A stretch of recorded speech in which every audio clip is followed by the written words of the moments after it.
Ella era una bella pero solitaria pastora que se había convertido en el cotilleo del pueblo. Desde que murió su padre jorobado, se alejó del bullicio del pueblo y cortó todo contacto con los demás. Cada vez que pasaba un desconocido por ahí, ella se escondía como una sombra. En ese momento, un hombre bajo el árbol estaba a punto de almorzar cuando, de repente, las ovejas de Manon le robaron toda la comida. Manon observaba desde las ramas del árbol, viendo cómo el hombre compartía generosamente su pan con los animales. Cuando Bernard se marchó, Manon bajó del árbol. Encontró en el suelo la navaja que había perdido Bernard y la guardó con mucho cuidado. Ese gesto tan noble del extraño le causó una gran impresión. Ese día, Grinte andaba de caza por la montaña cuando se topó con el rebaño de Manon. Movido por la curiosidad hacia la misteriosa pastora, empezó a buscarla por los alrededores. Lo que vio a continuación lo dejó completamente flipado. Manon se estaba bañando en el río, moviéndose como una ninfa del bosque. Cada uno de sus gestos lo tenía totalmente hipnotizado. Al llegar a casa, Grinte no podía quitársela de la cabeza. Sabía que se había enamorado perdidamente. Desde aquel día, Grinte se convirtió en su stalker particular, observándola desde las sombras. Su corazón ya no tenía espacio para nadie más. Un día descubrió que Manon estaba poniendo trampas en la hierba, pero eran tan cutres que no cazarían ni una mosca. Entonces se le ocurrió una idea. Empezó a recoger los animalitos que él cazaba y los metía a escondidas en las trampas de Manon. Se quedaba escondido viendo cómo ella recogía su botín y se marchaba súper contenta. Ese día Manon estaba pastoreando en la montaña cuando oyó ruido desde abajo. Era la gente del pueblo limpiando el depósito de agua. Manon se acercó con sigilo y vio que Bernard y Grinte también estaban allí. Manon tiró discretamente la navaja hacia Bernard, quien se quedó flipando al reconocer la que había perdido. Enseguida pensó en la pastora, aunque casi nadie en el pueblo había visto a Manon ya adulta. Al ver cómo Bernard suspiraba por Manon, Grinte se sintió súper inseguro. Ni su edad ni su aspecto le daban valor para intentar conquistarla. En casa, Grinte se quedó ahí sentado como un pasmarote. Su tío notó que algo raro le pasaba. Aunque Grinte decía que no era nada, sus ojos lo delataban. Al día siguiente, el tío lo pilló haciendo cosas raras y decidió seguirlo en plan detective. Vio como Grinte, como siempre, metía los animalitos que había cazado en las trampas de Manon. El tío se quedó más perdido que un pulpo en un garaje. Viendo a Manon ir al pueblo a vender los animales que él había cazado, Grinte se sentía súper orgulloso, como si ya tuvieran algo en común. Después se sentaba bajo el árbol donde Manon solía descansar, sintiendo que así estaba más cerca de ella. Entonces encontró un trozo de tela que se le había caído del vestido. Lo agarró como si fuera un tesoro, convencido de que era cosa del destino. El tío seguía dándole vueltas a qué coño le pasaba a su sobrino. Pero lo que vio después lo dejó aún más confundido, Grinte bailando solo, susurrando cosas y riéndose como un tonto. El tío ya no pudo más y le preguntó directamente si estaba colado por alguien. La reacción de Grinte le confirmó todas sus sospechas. Al verse descubierto, Grinte, con más de 30 años, se comportó como un crío y se encerró en su cuarto. Le daba tanta vergüenza que solo podía hablar a través de la puerta. Se menospreciaba a sí mismo mientras ponía a Manon por las nubes, diciendo que era pura como la nieve y que casarse con ella sería lo máximo en la vida. El tío se rió y le dijo que era un ingenuo, que su patrimonio familiar era suficiente para conquistar a cualquiera. Pero cuando supo que la chica era la hija del jorobado, su expresión cambió completamente. Ese día Manon estaba echando una siesta cuando unos ladridos la despertaron. Era Bernard, que venía a agradecerle que le hubiera devuelto la navaja. Grinte lo vio todo desde su escondite. Bernard quería regalarle la navaja a Manon, pero ella dijo que no la necesitaba. En ese momento, un águila volando bajo captó su atención, dirigiéndose hacia donde tenía las trampas. Manon se dio cuenta de que había cazado algo. Le enseñó el conejo a Bernard súper orgullosa, sin saber que en realidad lo había puesto Grinte. Pero entonces Manon cambió de opinión, aceptó la navaja de Bernard y le dio el conejo a cambio. Al ver esta escena, Grinte se quedó destrozado. En casa, le pidió consejo a su tío sobre cómo ligar con las chicas, porque tenía miedo de que otro se le adelantara con Manon. El tío le dijo que se cambiara esos trapos viejos y que causara buena primera impresión. También que presumiera un poco de su pasta. Grinte se puso súper contento, como si Manon ya fuera su mujer. Pero la realidad fue muy distinta. Grinte apareció delante de Manon con un look totalmente ridículo, y su forma de ligar fue súper clean. Manon no dijo nada, solo lo miró de arriba a abajo. Grinte le dijo que la había visto hace muchos años cuando era pequeña, y que había sido amigo de su padre. Al mencionar a su padre, Manon se dio la vuelta y se largó. Grinte la siguió insistiendo, presumiendo de sus claveles súper famosos que le habían dado mucha pasta, y de su tío rico que no se había casado nunca, así que toda su fortuna sería para él.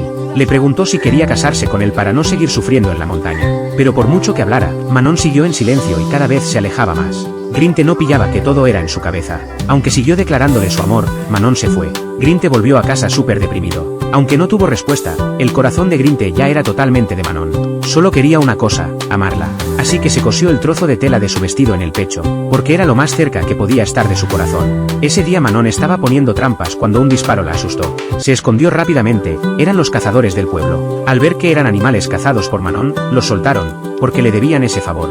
Todos sabían que en el terreno de Manon había un manantial, pero como eran forasteros, nadie le dijo la verdad a su padre. viendo sus cultivos morir, no pudo hacer nada. La desesperación acabó destrozando mentalmente al padre de Manon, que murió en el campo. Al final, el tío de Grinte compró el terreno súper barato. Al conocer la verdad, Manon se quedó destrozada. Su padre había sido asesinado por todos ellos, y los culpables principales eran Grinte y su tío. Al atardecer, Manon se acercó a su antigua casa. Era la primera vez que venía desde la muerte de su padre, un lugar lleno de recuerdos de su infancia. Pero al ver a Grinte trabajando en el campo, sintió unas ganas brutales de venganza. Aprovechando la noche, Manon se coló en el invernadero. Quería quemar todo lo que habían plantado, porque esa tierra debería haber sido de su padre. En ese momento, un trueno resonó por el cielo, como si fuera una advertencia divina. Pero Manon encendió el fuego de todas formas. De repente empezó a llover a cántaros y apagó las llamas. Solo pudo esconderse bajo las mantas y llorar de impotencia. Un día, una oveja perdida cayó entre las rocas. Siguiendo sus balidos, Manon descubrió una cueva que la llevó hasta encontrar el manantial. Inmediatamente se le ocurrió un plan de venganza épico. Para confirmar la dirección del agua, echó barro al manantial. Luego corrió hacia el depósito del pueblo, y efectivamente, el agua empezó a salir turbia. Después de confirmarlo todo, Manon pasó la noche tapando el manantial con piedras y reforzándolo con arcilla. Quería que todos experimentaran la misma desesperación que había sentido su padre. El primero en darse cuenta fue Grinte. El estanque donde regaba sus claveles se estaba secando, y después el pueblo también notó que algo pasaba. Pero las flores de Grinte no podían esperar, así que tuvo que ir súper lejos con su mula a por agua.